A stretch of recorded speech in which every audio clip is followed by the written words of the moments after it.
ஓம் சக்தி. நம்ம போன பதிவில் அம்மா எப்படி தாயுமான சுவாமி மாதிரி என்னோட 2வது பிரசவத்தை ஒரு ஜூனியர் மோஸ்ட் டாக்டர் மூலிமா பண்ணி கொடுத்தாங்கிறத பார்த்தோம். சரி, குழந்தைங்க பிறந்துட்டா மட்டும் போதுமா? அதுக்கப்புறம் வாழ்க்கையில் முன்னேற்றம் வரணும் இல்லையா? அப்போ தானே எல்லாரையும் நல்ல விதமாக வளர்க்க முடியும். அதுக்கும் அம்மா தானே எல்லாம் செஞ்சு கொடுக்கணும். ஸோ அதை அம்மா எப்படி செஞ்சு கொடுத்தா? இப்போ அந்த அனுபவத்தை பார்ப்போம்.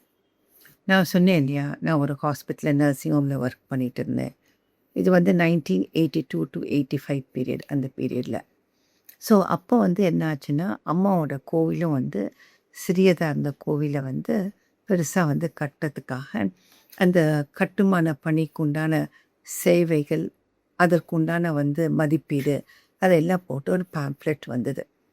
ஸோ அப்போ நாங்கள் அந்த பேம்ப்ளெட்டை பார்க்கும்போது நாங்கள் அதில் அதிகப்படியாக பார்த்தது ராஜகோபுரத்தும் அது கட்டுறதுக்கு எங்களுக்கு அதை பார்த்த உடனே இந்த சேவை தான் நம்ம அம்மாவுக்கு செய்யணும் அப்படின்ட்டு ஆசை வந்தது. ஆசைப்பட்ட போதுமா, கையில் காசு வேணும் இல்லையா? அந்த அளவுக்கு நிச்சயமாக அப்போ வசதி இல்லை. அதுக்கப்புறம் கொஞ்ச நாள் கழித்து அம்மா கிட்ட அருள்வாக்கு போன போது அம்மா சொன்னால், நீங்கள் கோவில் கட்டுற பணியில் ஒரு தொண்டு பண்ணணும், ராஜகோபுரத்தையும் அமைக்கணும் அப்படின்ட்டு சொன்னாள். உடனே அழிச்சிட்டோம்.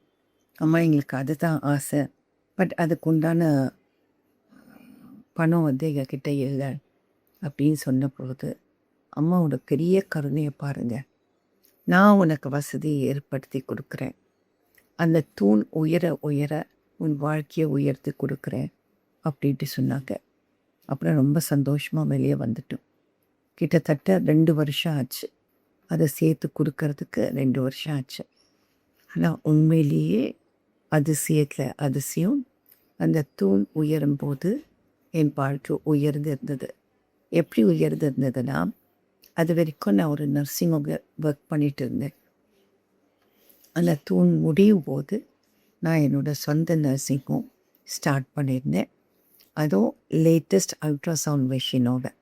அந்த காலத்தில் அல்ட்ராசவுண்ட் மெஷின் 2 பேர்கிட்ட தான் இருந்தது. ஸோ அந்த நவீன வசதியோட ஃபெசிலிட்டியோட சின்ன நர்சிங் ஹோம் தான், 3 பெட்டில் தான் ஸ்டார்ட் பண்ணேன். பட் லேட்டஸ்ட் ஃபெசிலிட்டியோடு ஸ்டார்ட் பண்ண தொட்டு ரொம்ப சீக்கிரம் எனக்கு நல்ல பேர், நல்ல ப்ராக்டிஸ் அமைஞ்சுது. இதில் 2 விஷயம் என்னென்னா, அந்த தூண் அமைக்கும்போது அம்மா அருள்வாக்கிலேயே சொன்னாங்க, உங்கள் 2 பேர், அதாவது என்னோடய பேர், ஹஸ்பண்ட் பேரும். அப்போ நாங்கள் சொன்னோம், ஏம்மா மாமியார் மாமனார் பேரை வைக்கலாவே அப்படின்ட்டு. இல்லை, உங்கள் பேரை தான் வைக்கணுன்ட்டு அம்மா சொன்னாங்க.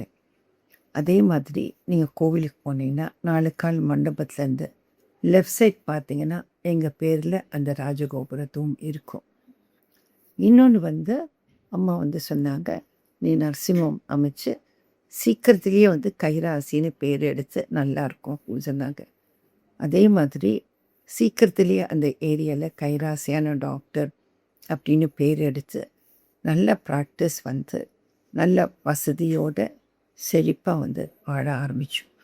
தூண் உயர உயர உன் வாழ்க்கையை உயர்த்தி கொடுக்குறேன்னு அம்மா சொன்னா. உயர்த்தி கொடுத்தா. ஓம் சக்தி.